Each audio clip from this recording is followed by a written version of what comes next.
Hey everybody, After the last minute. I hope you've enjoyed the morning thus far. I've heard a lot of great commentary, so I really appreciate you being here for this session to talk about cyber, quantum, and AI. No place but Maryland. I am joined by two individuals that I frankly consider not just colleagues but friends of TechCo and of the ecosystem. And we're going to just have a conversation, and that's what we're trying to do. But I'll also say, kind of as I said earlier today, the first session for those who think, sometimes you got to pivot as an entrepreneur. We had another Gregg, as you can see from the pictures, that was the CIO for the state of Maryland was planning to join us, but he literally sent us a message about an hour ago that he is not feeling well. So he will not be here, but there's still some things there I know he wanted to talk about around policy and what's happening around policy, and we'll try to see if our friends up here can address that. So all you know, I'm Troy Stovall. I'm the CEO of TechCo, so I'll first let my friend Gregg introduce himself. Thank you so much, Troy, and thanks for having us here. My name is Gregg Smith. I run an organization called the Technology Advancement Center. Previously, it was called MISI, or the Maryland Innovation and Security Institute. It is a nonprofit. It supports the Department of Defense and cybersecurity. This is actually my sixth cybersecurity CEO job. All of those companies have been here in Maryland, and it is an awesome place to do business. So thank you so much for having us. And obviously we'll talk about that density of talent that's here. So that leads us to our friend Bob Ackerman. Hey, Troy, thank you very much again for having us here. My name is Bob Ackerman. Locally, I would be known as the co-founder of Data Tribe out of Columbia, Maryland, where we transition technical teams out of the NSA to build cutting-edge cyber defense companies. We've been doing that for about 9 years at this point in time. We do about 3 companies a year. So if you're familiar with companies like Dragos, that's kind of a byproduct out of Data Tribe. I still can't hear. Can you hear me okay? Is the mic on? The mic is off. Now try it. How's that? Better? All right, good. So I'm not going to repeat that. See, like with Kim back there, she doesn't know whether it was Really profound. It would have been life-changing.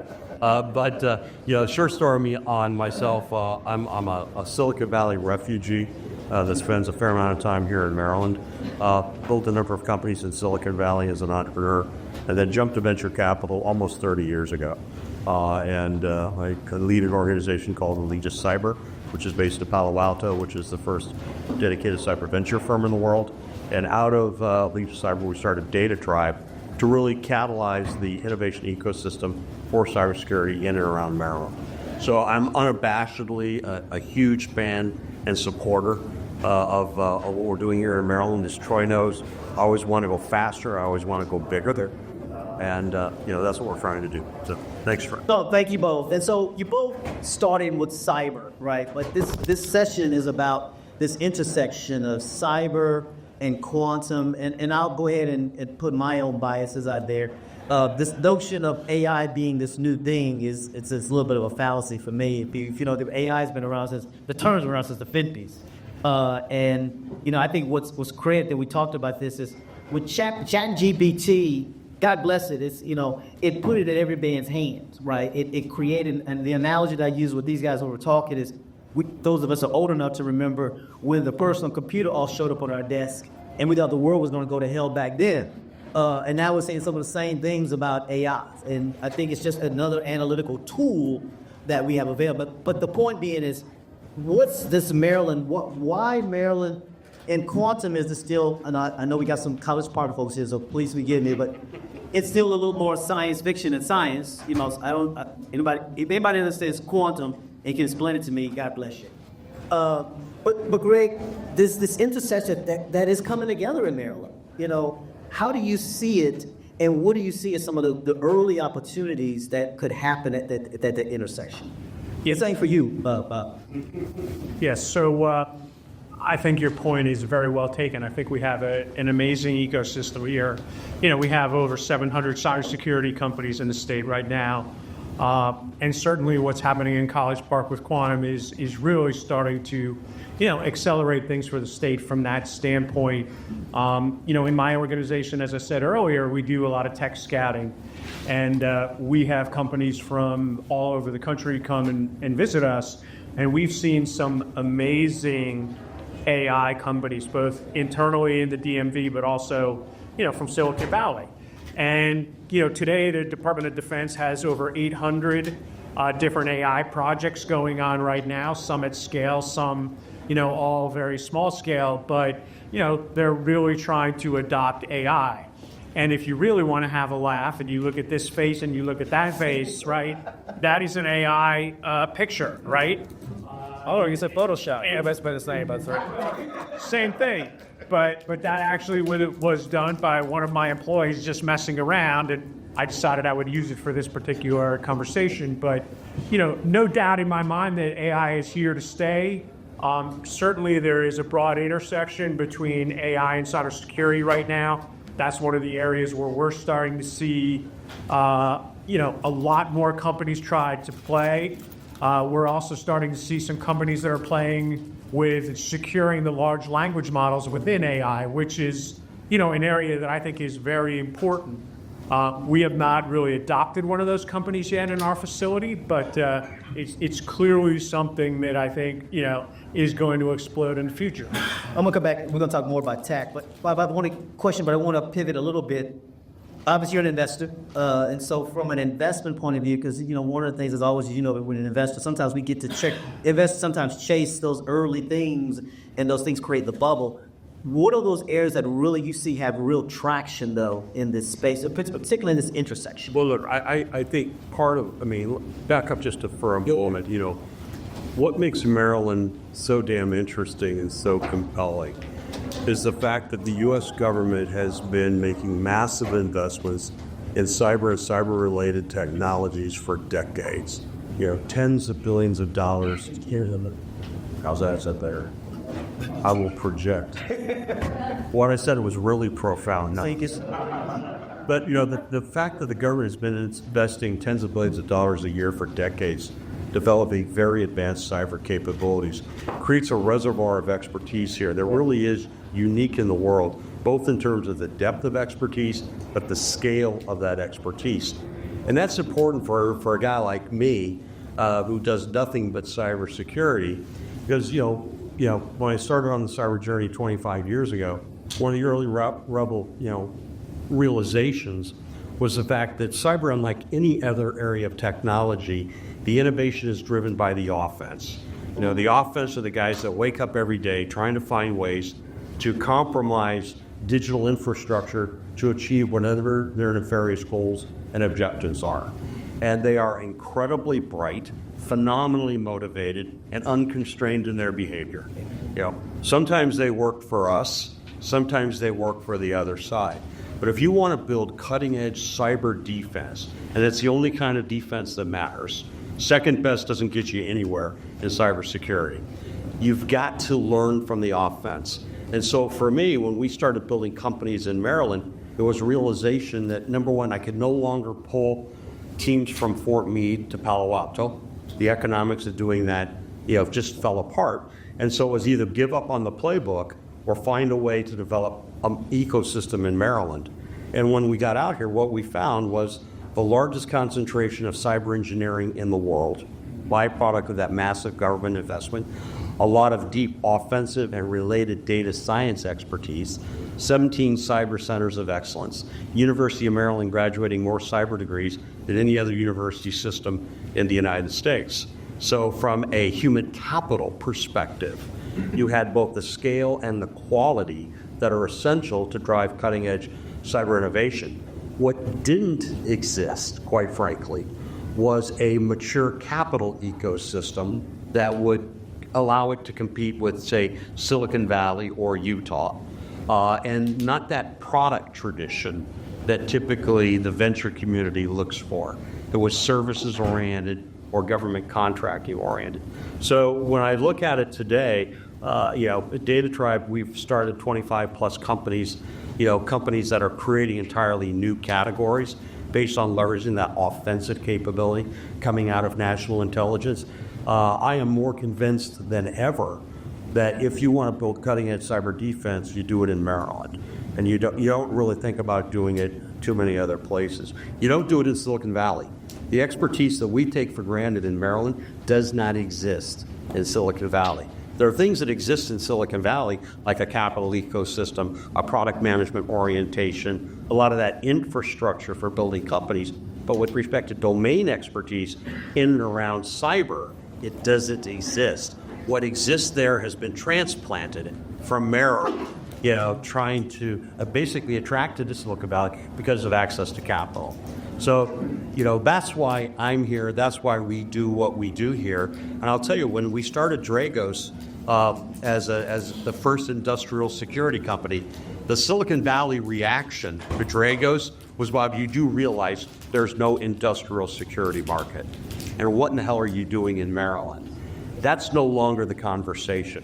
People look at companies like Dragos and some of the other things that have been built here, some of those coming out of Data Tribe, and people have begun to realize that there is this reservoir of very unusual talent that exists here and is starting to pull capital from around the world to support these companies. But there's a lot more work we need to do there to get the story out about why cyber. I used to talk about if cyber had a corporate headquarters, it would be in Maryland. Yep. And I believe that, in fact, is the truth. And we've got to get that message out, to make sure that the capital that funds innovation knows this is where they need to be and this is where they need to be building their companies.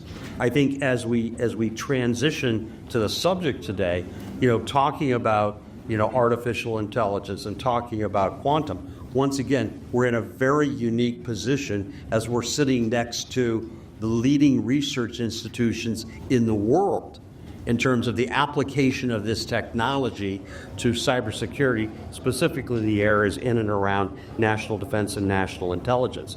And so whether it's what's going on at College Park or around quantum, it's what's going on at the fore in and around artificial intelligence and understanding the offensive application of artificial intelligence, and as a result, the defensive implications for artificial intelligence. That's happening here. When it happens other places, it's happening in an abstract kind of obtuse, well, what's the next big thing? Let's go figure it out. Here's where it's being applied. Here's where the lessons are being learned and being taught, which gives us an unfair competitive advantage intellectually to build those next generation of market leaders. Well, even though we have this unfair competitive advantage, you just say we're not recognized for that yet. And yet we still have we have all this talent that you talked about as well. And then to your point, we're leading quantum, we're leading some conversation in quantum. AI is kind of embedded in a lot of stuff, so there's nothing specific there. So what's missing? I guess that's what I'm going at, Bob. What's missing? Yeah, so there's a chicken and egg situation. So early in my career, I was building a company in Utah, and there were 3 technology companies in Utah: YCAT Systems, Novell, and WordPerfect. Nobody remembers any of those 3 companies. Still WordPerfect. No. So that's also WordPerfect. Some historians. I appreciate they hear it. But there were 3 companies. They all ended up being public companies. But that was the totality of the innovation ecosystem, between Orem, Utah, and Salt Lake City. And what happened in that particular case is the government made a conscious decision to build a technology innovation cluster. And I give a lot of the credit to Governor Huntsman in that particular case. And we've talked about that here in Maryland in terms of how do we leverage some of the lessons of what was done in Utah and apply them to Maryland. But it's one of those situations where success begets success. And so it's starting some companies. It's those companies achieving escape velocity, getting the visibility for their success that tells people and encourages people that, hey, maybe we should think about Utah in that particular case, Maryland in our particular case. I go back to, again, when we started Dragos, there are 10 guys in the venture business that really understand cybersecurity. And I went to 8 of the 10. And the universal reaction was, Bob, why are you wasting your time in Maryland? So now I go into the Maryland story. And people were shocked. They had no idea that those resources are here in Maryland. And then you get the, well, there's no such thing as an industrial cyber market. And with Dragos, we've defined that there is an industrial cyber market. And we'll get those types of successes. People see that happening in Maryland. That will attract other entrepreneurs, and it will attract capital. But in order for us to do that, we need to really develop kind of a 20-year time horizon where we can consistently, put the message out, articulate the advantages and benefits of being here, make it easier for companies to do business here and succeed here. One of the greatest challenges we have in Maryland is investment capital. Because capital has mass. Yep. Mass has gravity. And I'll tell you, those sneaky boys in Silicon Valley, and where I have an office, are really, really good about, love what you're doing, you need to move here. Is there any really reason to move to Silicon Valley? No, it's just more convenient for the venture capitalists. And my point is, if you're trying to build a startup in Silicon Valley, you're competing with big tech. I will not start a company in Silicon Valley today. You try and compete with Google and big tech, it's impossible for a startup to do that. So what we need to do is be able to articulate, the depth and quality of our engineering capabilities here, point to exemplars of where we built market-leading companies, rinse and repeat, get the story out, tell the success, make it easier for people to invest, not just financially, but with their time and with their careers in building companies here. One of the biggest challenges we have when we're building companies here is some of the types of talent and expertise we need. Product management, for example. Very, very difficult to find experienced product management in Maryland. Why? Because historically it's been a services-oriented economy, even in areas of cybersecurity. It hasn't been product-oriented. So when you try and recruit people from places like Silicon Valley or Utah or Texas in product management, they say, oh, what if I get there and it doesn't work? If I'm in Silicon Valley, I can get laid off this morning and I'll have 3 job offers this afternoon. How does Maryland compare? So what we need to do is we need to point to the successes we have, and that there's not just one success, but there's a spectrum of successes to de-risk the value proposition for the human capital to come to Maryland and join the technical talent that we have here. So, because I like talking alliteration like a lot of folks know. So what I heard you say is we got to create more scale so we create more stickiness, so we can create more successes, so we can storytell better. Absolutely. The capital will be drawn to the opportunity. Right. Yeah, I mean, they may be lazy, and they are, right? But they will go to where the opportunity is. And if we demonstrate that there's a cluster of cutting-edge innovation, particularly around, I'm a cyber guy, but life sciences as well, the capital will come to the opportunity. We just need to get the word out, and we need to be able to put enough runs on the board to demonstrate that we're viable. That brings me to you, Gregg. I want you to give a chance to talk about and do a commercial for tax. I think some of what he's talking about is because some of what you're trying to do is create some of that energy at that early stage level, right? And create some opportunities that begin to create some of the scale and successes that Bob was talking about. Yeah, I mean, there's no doubt that we are constantly on the lookout for cutting-edge technology. We have relationships with Cyber Command, NSA, SOCOM, AFRL, and DISA, and they all have their own challenges. So we're always looking for innovative technology to bring into those particular government agencies, and that's just kind of scratching the surface.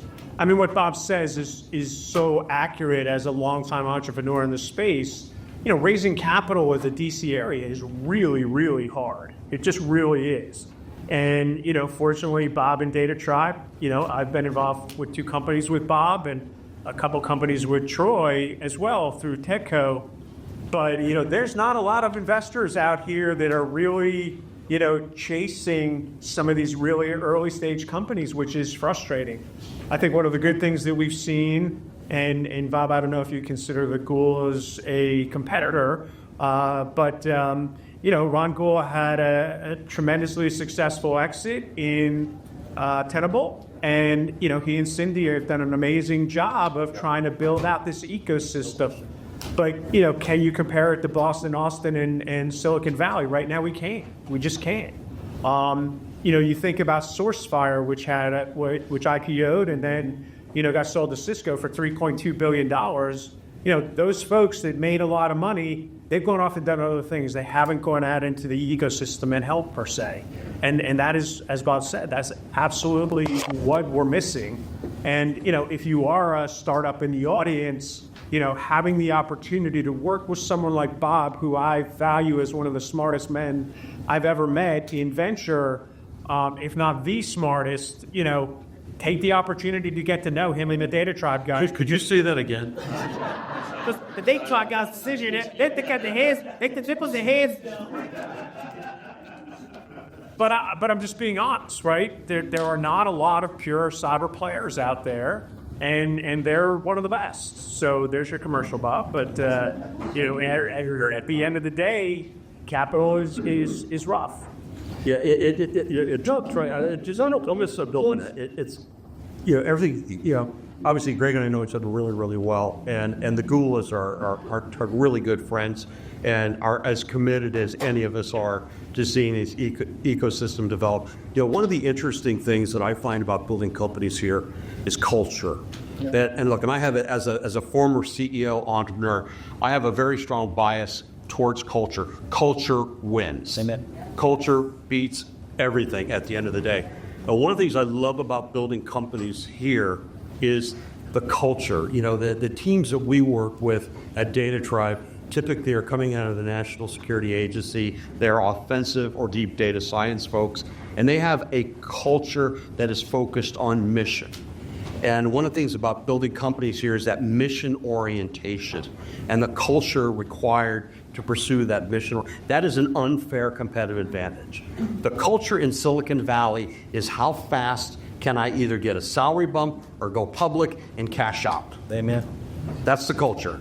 That is not how you build long-term sustainable value, right? The culture here, and I'll use Dragos as an example since we're going to a board meeting right after this, is the Dragos culture, and it runs through the entire 500 plus people in the organization, is they see themselves as good people standing on a wall, stopping bad people from doing bad things to good people. That mission orientation. And that comes from their NSA heritage. That is a great way to build winning companies long term. That mission of doing good, of stopping the bad guys from having an adverse impact digitally on our culture and on our society. That's unique to Maryland. And it builds a culture that is about winning, that is not about how fast can I get a salary bump, but is how can we do something that's important and meaningful and continue the service that we began when we were at the fort, and continue that orientation into the private sector. I think that's another part of our unfair competitive. What I want to say this culture piece to both of you, because Timmy talked about this, is that. I'm going to definitely take some people back. Our spinach, the Popeye spinach, Popeye, when he ate spinach, he became hugely strong. But the same thing can also be your kryptonite. And so, we got this deep base of individuals who are at these government agencies, right? But if you're going to, all the respect to people with government agencies, if you go to government agencies, that doesn't necessarily mean you want to be an entrepreneur and be a risk taker. And so, yes, we got this deep base, but we don't have that culture yet, a deep culture of entrepreneurship. We have innovation. We have great innovation, outstanding innovation, I would say world leading. But entrepreneurship is our kryptonite, if you will, right? Would you agree that is our kryptonite? And that's the culture piece that I think you're speaking to. No, it is. Look, when we started Data Tribe, so a short digression. We've been at Data Tribe for just about 10 years. And I remember being at the Preakness with Martin O'Malley when he was the governor, and Martin is trying to convince me to set up an Allegis office in Maryland. And I said, well, Martin, why do you think I should do that? He said, well, you're a cyber guy. I said, yeah, I'm a cyber guy. He says, well, we have the NSA and we have Cyber Command here, and you should be here. You could sell them to us. Yeah, I don't want to sell to the government. So it just doesn't work for the life cycle of a venture-backed startup company. There's orthogonal from a timing perspective. And so he pivots, get credit. He says, well, we have the systems integrators, and they move faster than the government. I said, not really. And he continues to say, but they could be the conduit to the government for your companies. I think, yeah, well, systems integrators, I'm going to inevitably, I always offend somebody, so I'm going to apologize in advance. I commented that systems integrators is where technology goes to die, and which is And they get paid. which is largely true. And if they go to die, they get cost plus. Exactly. And he said, well, then why do you spend all this time in Maryland? I said, because what you have is what I really care about. You have the largest concentration of cyber engineers in the world. And I'm fundamentally in the innovation business, in the human capital business, and that's what we have here. But the challenge when we set up Data Tribe, Mike, my partner Mike and I, as co-founder of Data Tribe, took one of our first teams out of the fort, and we started a company called Anyara, which is a big data company. The technology was developed at the NSA. It's now, it was put into open source. It's how big data gets handled today. We pulled the Anyara team out, put a little capital in, and began to realize what it would take to build a company here. I used to take companies from the fort, and I'd move to Silicon Valley and move them right into that ecosystem, right? And we could complement and add all the missing ingredients, to make really great stew out there. Here, we didn't have that tradition. And so all of a sudden, I've got 6 brilliant engineers. We sit down and talk about, well, let's talk about product roadmap. What's a product roadmap? Let's talk about use case. Well, what's a use case? Have you thought about go-to-market? What's go-to-market? Right? So I've got brilliant engineers, absolutely brilliant engineers, but none of that commercial skill set, which is readily available everywhere in Silicon Valley. Go to a Starbucks in Silicon Valley, there'll be 12 people drinking coffee, starting companies, and it's in the water. We didn't have that here. And so when we created Data Tribe, it was the realization that our presence was insufficient, the ability to write checks was insufficient, that we would have to bring what I call the Silicon Valley playbook to the table. And so if you look at Data Tribe today, we've got a phenomenal operating team at Data Tribe that, in a couple of, Mo's here and Philly's here, guys that have all got they're engineers with MBAs that have all got 3 to 5 startups behind them, right? Where when we find those 3 guys and a dog in a garage coming out of the fort, we have a place to put them with mentors and peers that have been through the hunt before, that know how to build a company, that can bring all of that experience to the table, because that's one of the biggest challenges. Now, over time, that builds on itself. Dragos started with 3 engineers. We now have 500 people. We have people leaving Dragos, starting companies. So that ecosystem will build on itself. But that seed corn was a big challenge early on, and whether it's Data Tribe, whether it's TEDCO, what Gregg's been working on, it takes those, I always describe this as a frontier market, right? Which is Lewis and Clark go to the West Coast. They come back saying, if you'd seen the things we'd see, you'd be blown away. But there was no infrastructure. And so the challenge of the last 10 years has been to build that infrastructure. And as you build that infrastructure, it will build on itself. So, you'll have the early pioneers that come out and do the first company, and then you'll have the ones that follow the early pioneers. And over time, that ecosystem, the path is worn, it's de-risked, more people are ready to step out, start a company, the capital's attracted, the entrepreneurs show up, it's easier for people to relocate. The same way that people relocated from Silicon Valley to Utah, they will relocate here. So I want to pivot just a little bit, or pivot a lot, probably. So Gregg Rogers is going to be here. He's the state CIO. And one of the things as we were preparing for this, we also talked about, what are some of the societal and policy challenges as we keep going down this path with being defensive and offensive, but also as you bring in AI into this, and quantum will just accelerate all of that. So again, I know Gregg isn't, I also have to deal with one issue. I haven't got 2 Greggs over here. I hadn't figured out how I was going to deal with that, but I only got 1 Gregg now, so it makes my life much easier. But, as we think about that, Gregg, how do we begin as a society thinking about, again, those policy and societal issues that all these technologies are bringing on to us today? Well, there's no doubt with AI, we're struggling, right? I think that legislators today are trying to figure out what AI is, what AI can do for the state, what AI can do against the state. And I think that that's one of the biggest challenges that we have at the federal government level, as well as here at the state level. I do wish Gregg was here to talk a little bit about that, because I know that they're struggling with that every single day, whether it's people that are attacking us and using nonstop AI and bots to try to break into our systems, and how do we use AI to protect against those bots and AI. I also know that from that standpoint, if you want to continue down the legislative path and the policy path, is, we have a significant shortage of cyber workers here in the state of Maryland. The numbers are anywhere from 8,000 to 33,000, depending on who you talk to and what the study says. But no matter what, we have shortage, right? That's bottom line. In the country, it's about 500,000.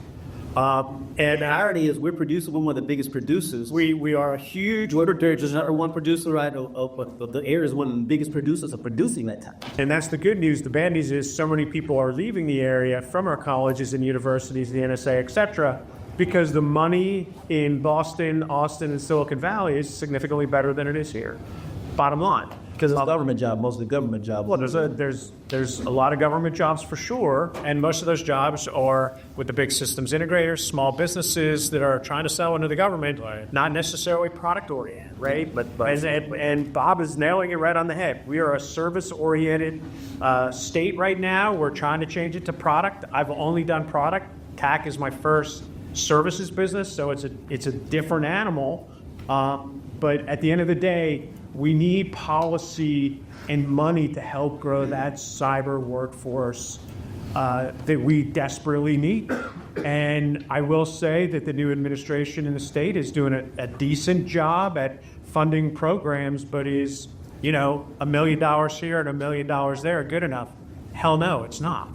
It's not. So, Troy and I sit on the Maryland Cyber Workforce Board trying to help the state get more money to support what we need in the state. I'm good to answer, but I want to add to that. When you think about this notion that we're just now, a Congress now thinking about doing something about Facebook and Google, and they've been around for 30 years, and you and I both know there's somebody in the garage who's got the next version of Facebook or Google. You're about to do them a data trial. The fact that they're that far behind thinking about those, and now they're talking about trying to deal with AI. How the heck are they going to do that? Yeah, so there's a couple thoughts here. Number one is the potential for brain drain is very, very real. When we started Data Tribe, I remember having in Palo Alto, having lunch with the director of the NSA. It was Mike Rogers at the time, and Mike, he looked at me and he said, Bob, you have a reputation at my place, which is not exactly how I thought the lunch would start. I said, all right, Admiral, what's my reputation? So you have a reputation for finding our best, most entrepreneurial engineers at the NSA and moving them to Silicon Valley. Not appreciate it. And I said, yeah, I do that. And he flipped gears on me really, really quickly. And he said, Bob, people think of us as a signals intelligence, national intelligence asset. We're fundamentally in the human capital business. Everything we do depends on people. And we take great efforts to develop people working with the university, the summer camp programs we run to identify and develop talent. It's all about people and holding on to our people. And once upon a time, people would come work for the NSA and they'd spend their entire career. And this generation doesn't do that. And cybersecurity blows up, and all of a sudden we have a generation that doesn't want to work for your father's NSA. And we have people that are recruiting from the NSA to get cyber expertise, and we're fighting to hold on to the people that we need to hold on to. So what I like about what you want to do at Data Tribe, not a Data Tribe commercial, is building locally. And we need to think more about how do we develop this ecosystem to build and retain our talent in the state. What's interesting, when Morgan Stanley relocated a portion of their cyber operations center from New York to Baltimore, right? Why did they do that? Because they were able to access the talent. They found, you could try and recruit from the NSA, and, you can do it. It's been done.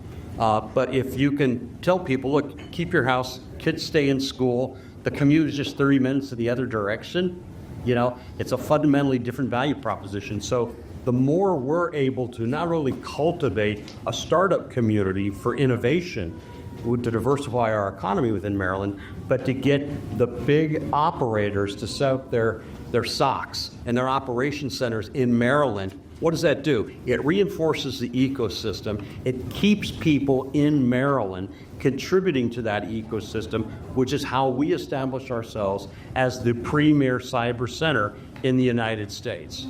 And so it's not just startups, but it's how do we also, we run something together with the Department of Commerce, Cam, thank you, called the Global Cyber Innovation Summit that we've been doing for 5 or 6 years now.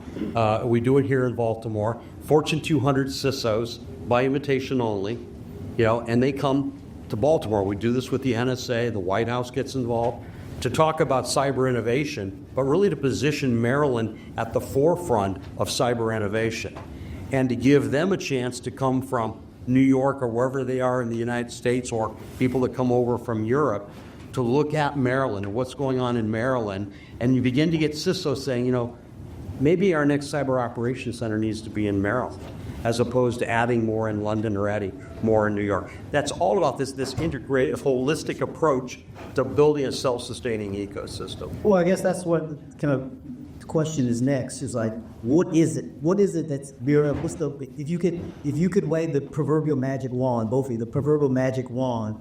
What is it you would have the governor here? Hopefully the governor will be here in about an hour. What's the proverbial magic wand, Greg, that you want to see the governor, the legislators, or and even industry? Let's not put this all in. What's the private sector's role in this? I did this. What's that magic wand for you that really gets at a lot of what Bob's talking about? Well, I think there's a piece that's capital, right? I mean, capital has been a challenge for us. Bob understands it. I've lived it on the other side. It's hard to raise money. I think funding, your organization more to do that early stage is great. I know Bob has tried to get money from the state as well for many, many years. I don't know if that's ever happened, but Bob, when you and I first got to know each other, that was one of your big passion projects was, how does the state give us money for us to plant a venture capital firm here? I think the universities are doing a pretty darn good job of building technical talent. I think that there are key components of running a company we don't do a good job of. Bob talked earlier about product management. We don't have good product management talent here. That's just something that we haven't grown up with here in Maryland. I think we don't have great talent with sales engineering, technical writers, some of the soft skills that you need to run a company. We just don't have great talent here. And a lot of that comes back to the service economy. And I think those are areas that we have to continue to grow. It's something that I've been pounding the table on for 10 years with the legislation is we need different talent beyond just the guy that can work on a keyboard. So before I turn to Bob, I agree with what you're saying, but I actually don't like the term soft skills. I think when we use that, it actually lessens the actual value of them and the need for them. I think they are just as important skills, and forget this hard soft skills. They're just skills that companies need and value. Because I think at some point we can say, I can teach you how to do Python, but I need you to walk in knowing how to work with a team. And so those are skills that people need to be able. I need you to be able to write and to communicate in a way that your great idea can get in front of a venture capitalist, because more times than not, you got a great idea, but you aren't able to articulate that great idea so that you can get to the funding, so you can get to the talent. Yeah, and you're so right. I mean, we see technical founders, weekly in our facility, and we try to coach them. Whether that's coaching them on how they approach us as a technical team or a business team, but how to raise capital. I can tell you the amount of venture presentations that I've looked at that get read all over them because they're just terrible, right? And I don't think we're doing a good enough job helping those technical folks to have a brilliant idea that, surround them with the talent that understands how to raise capital, how to get product market fit, how to sell, right? It's amazing to me. As a matter of fact, I took and bought a company from Bob when I was running Silent Circle, which was one of Bob's companies. And this was a young engineer that started at the NSA at the age of 16, right? Brilliant young kid, created a very, very unique product. But, he couldn't really sell his way out of a paper bag. He didn't know anything about building a product. He was over here, he was over there, he was over there. It took a lot of training to help him be able to even sit in front of a customer and articulate the technical value of the product that he had created. So, that's the type of help that I think, if you're dealing with the governor, those are the type of things that we need in this ecosystem. And we need people like the Gulas or the folks, from SourceFire, or people that are experienced, when Rob Lee exits at Dragos, he'll be a great one, that can help mentor some of these folks that are coming out of the government or young people that have a neat new idea. Different thought, different magic. No, I if I was to wave my magic wand, number one, capital formation, because capital does have that mass. It does attract deal flow, and we're just. I mean, all of the 98% of the capital that goes through Data Tribe is from out of state. It doesn't originate in Maryland. It's us out convincing people there's a unique opportunity in Maryland and that they need to participate in it. So we need to facilitate the capital formation here in the state. There's a lot of wealth in the state, but it does not have a tradition of investing in Silicon Valley-like innovation. And so I think there's a role for the state to play. Again, Utah went through this exact same process to basically attract capital to the state and to get venture capitalists who come with capital to spend more time in the state. I think we need to work on that portion of the equation. I think our workforce development, I think we do a good job driven by national intelligence. I think we can do a better job. I'd like to see the high schools integrated with the junior colleges, integrated with the corporate environment as well as national intelligence, so that we can create opportunities domestically here. And one of our great calls to action should be the best educated cyber workforce in the nation is in Maryland. And that will make it easier for the corporations to move their socks here. It'll make it easier for the venture capitalists to take Maryland more seriously. It'll make it easier to build companies here. We'll do what we can organically with raw startups. But another way of looking at growing this ecosystem is to go to big tech and say, look, when you're looking at setting up a remote development center, do it in Maryland because the workforce is here. If you're looking at companies that want to expand into the United States, do it in Maryland because the workforce is here, right? So there's things that we can do from a workforce standpoint that will attract the complementary skills that Gregg and I are talking about with Troy of missing, But again, it takes that 20-year vision in terms of what are the pieces and then how do we mobilize the pieces so that they can converge in Maryland. You gonna jump in? Yeah. How many of you guys have been to San Antonio? Anybody? Right? Doesn't it make you sick when you walk into the airport and it says Defense Town, USA, Cybersecurity? Where's our marketing, right? Where is that at BWI? I mean, you go to Augusta, Georgia. It's the same darn thing. Look at the government agencies that we have here. Well, I went down to visit the. Yeah, but when we were down in Georgia, right? I mean, they are out marketing us like crazy. And those are much more affordable places to live. And if we're not careful as a state, that's going to all move south to Georgia and to San Antonio if we're not careful. Look what Israel does in terms of marketing. Well, how exactly? In cyber. Yeah, right. That's phenomenal. Right. So I grew up in Texas, Houston, Texas to be exact. And so when I was growing up in Houston, you didn't hang out in Austin, Texas, unless you're with the university or with state government. That was the only two reasons you were in Austin, Texas. And that thing that they now call a lake was a river that was polluted and god-awful. Now, Austin is the best place in the world to live. Everybody wants to live there. And part of what resides this last question, because there was a mobilization of the private and the public sector. Yep. There was some luck to it. There's always played. There's a little bit of luck. California did everything it could to help. Yeah, exactly. Right. That busted. Yeah, no question. As now, and probably with Austin now, is it's becoming expensive to live. I mean, Exactly right. One thing about Texas, is a pretty inexpensive place to live, but Austin is becoming the San Francisco of Texas. And so, look, as we're gonna open up the floor, but you guys have obviously got a chance to get to know these guys a little bit better. So I'm gonna let you get a little bit more peek. And so I'm gonna ask them 3 questions. They can choose one or all 3. So they got to tell us their first car, their prom date, and where she is now, and the first concert. Okay, so this will show my age. My first car was a 1968 Volkswagen Squareback, which was the small little station wagon. It had a great rusted out passenger seat. That was my first car. My prom date was someone until I got mono, and that didn't work out. So, you ask these questions, you're gonna, that's your answer. Sorry. Yeah, that's pretty embarrassing. I know. Yeah, I know, but it's true. And my first concert might have been the Eagles. Where? Meadowlands in New Jersey. Cool. Bob? All right. First car, 1973 Chevrolet Vega. Right. With an silver, with an aluminum block. What a disaster! What a horrible idea. Prom day.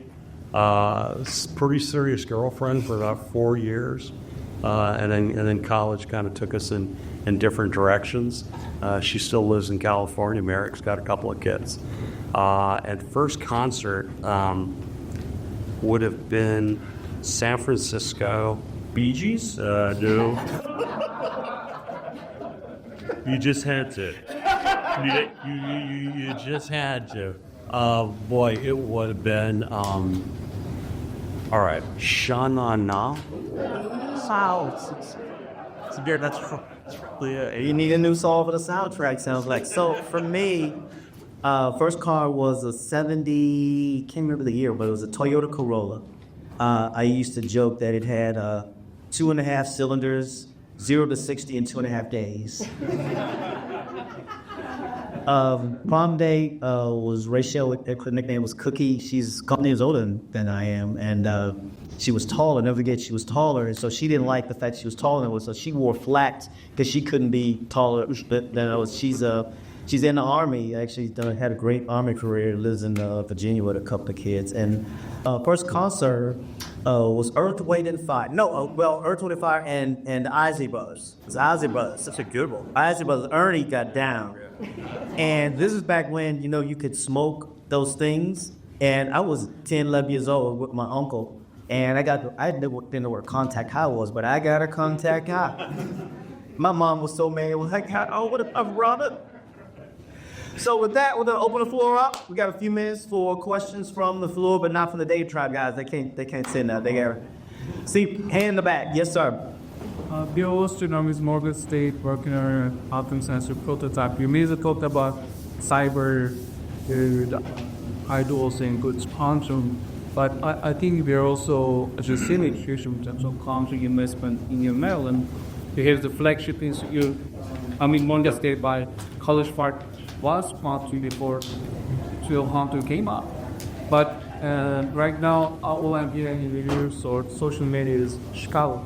Yep. Because their government is supporting a lot. They have public investments, and you should do the same.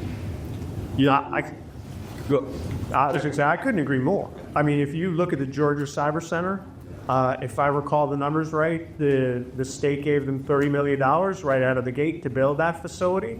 And then they continued to fund it, I think, was it $60 million? Some huge amount of money. Now, granted, Illinois is bigger than Maryland, Georgia's bigger than Maryland, but at the end of the day, we need to keep up.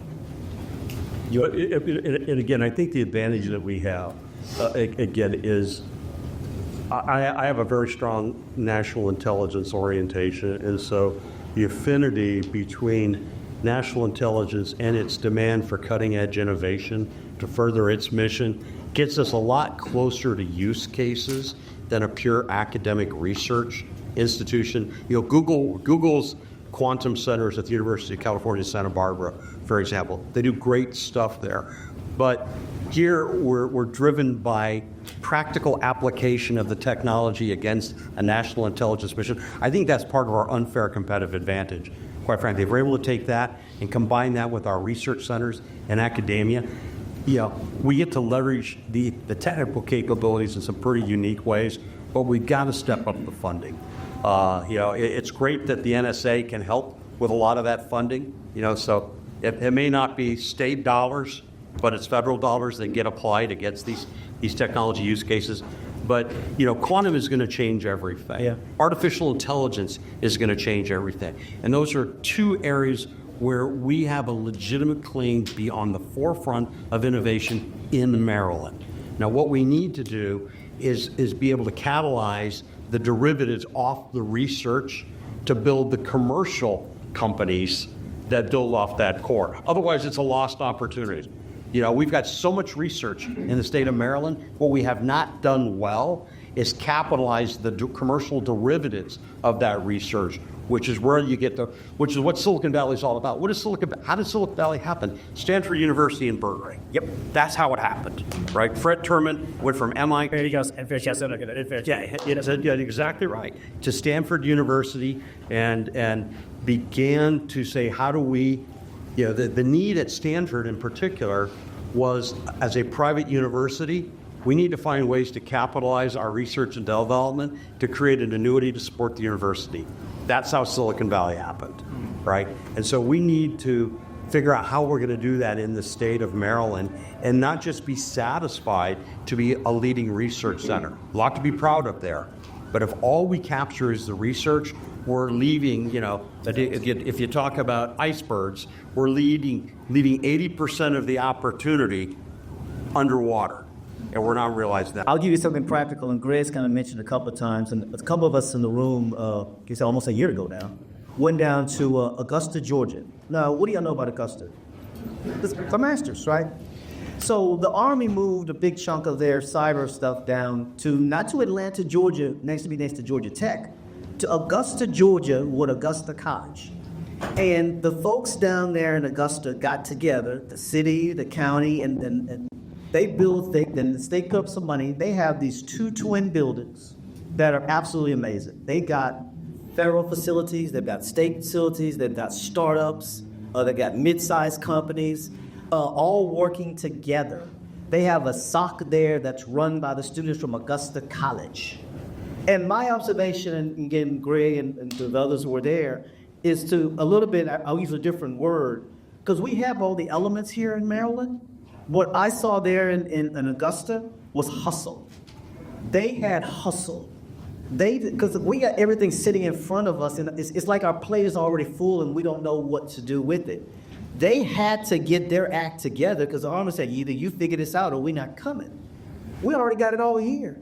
And so we got to get a sense of hustle because we already got it. But they were looking at us. Matter of fact, the whole time we were there, they kept asking, why the hell are y'all here? Y'all got everything back there that we want. We had to scrounge for this. So I'm not disagreeing with my friends here, but I would say there's a hustle that we've got to put into ourselves to make this happen. Okay. You Vicky? So Troy, I mean, when you guys, everybody's working on their own stuff. Yep. GVC's doing their thing, state of Maryland, and the last thing you really want is to have some oversight that it pulls it all together, right? Because that just clogs up the whole system. But is it a commerce thing? Ask the governor in an hour, but without somebody doing that kind of organization, it just goes, nope, there is no quarantine. Yeah, I give my friend Mark Thomas here with GBC a lot of credit for pulling together the cats, and getting the cats to come together and do what we did to get the Tech Hub designation. I get, what didn't happen follow, but the fact that we were able to do that one thing is we need to give ourselves a pat on the back and give Mark credit and GBC credit for pulling us together in a way that we hadn't acted as a state. I make the joke, Vicky, you've heard me say this joke, is, in our group in Texas, if I want to drive across the state of Texas, give me a sleeping bag and a couple of lunches. If I want to drive across the state of Maryland, give me a couple of Diet Cokes. We just aren't that big, but we act like we're bigger than we actually are.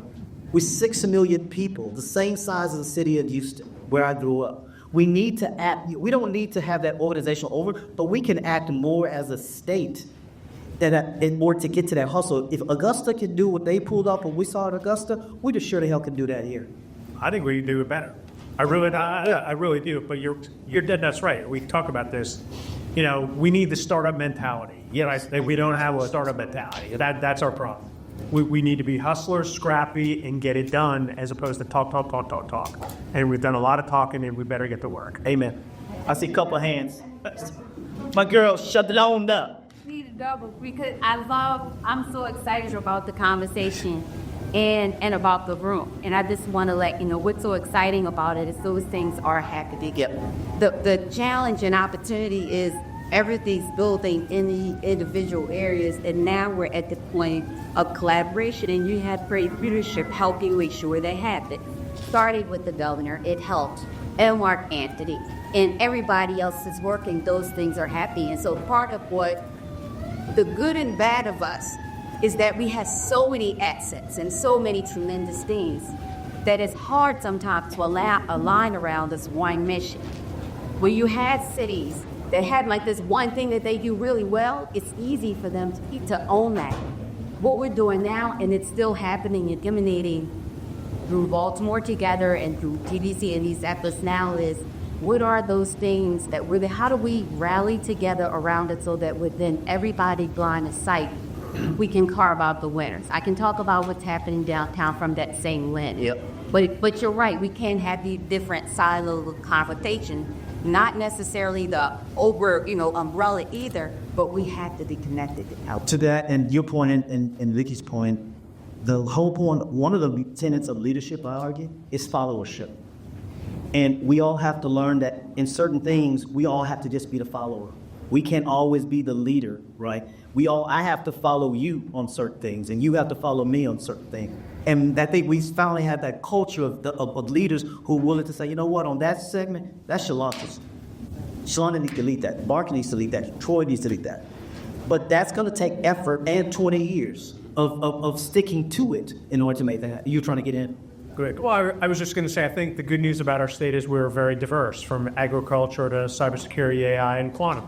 The bad news about our state is that exact same thing, right? And, I would argue, of course I'm biased, coming from the technology sector, that, really tech is where our tax dollars come from. And I think we need to really emphasize, what the economic impact is. That's one of the things we're trying to do at Cyber Maryland right now, is try to figure out what is the 700 companies that are here in the cyber and GovCon space. What's the economic impact of that? And that's where, again, I come from a startup mentality, right? That's where I put my money, because that's where my bread's being buttered. And I think ultimately we're going to have to decide that. I couldn't agree more. But we can't be all things to all people all the time. Amen. Yeah. I know. I see your hand. Hey, buddy. I borrowed me told because I got to get in there to get ready for the governor. So, look, I want to thank Gregg, Bob. You guys are awesome. Thank you all for your time and attention. We're moving to the lunch session, so please make your way. These guys will be here for a few minutes. I got to leave. They'll be here for a few minutes. I know Bob got to leave soon. Thanks about it.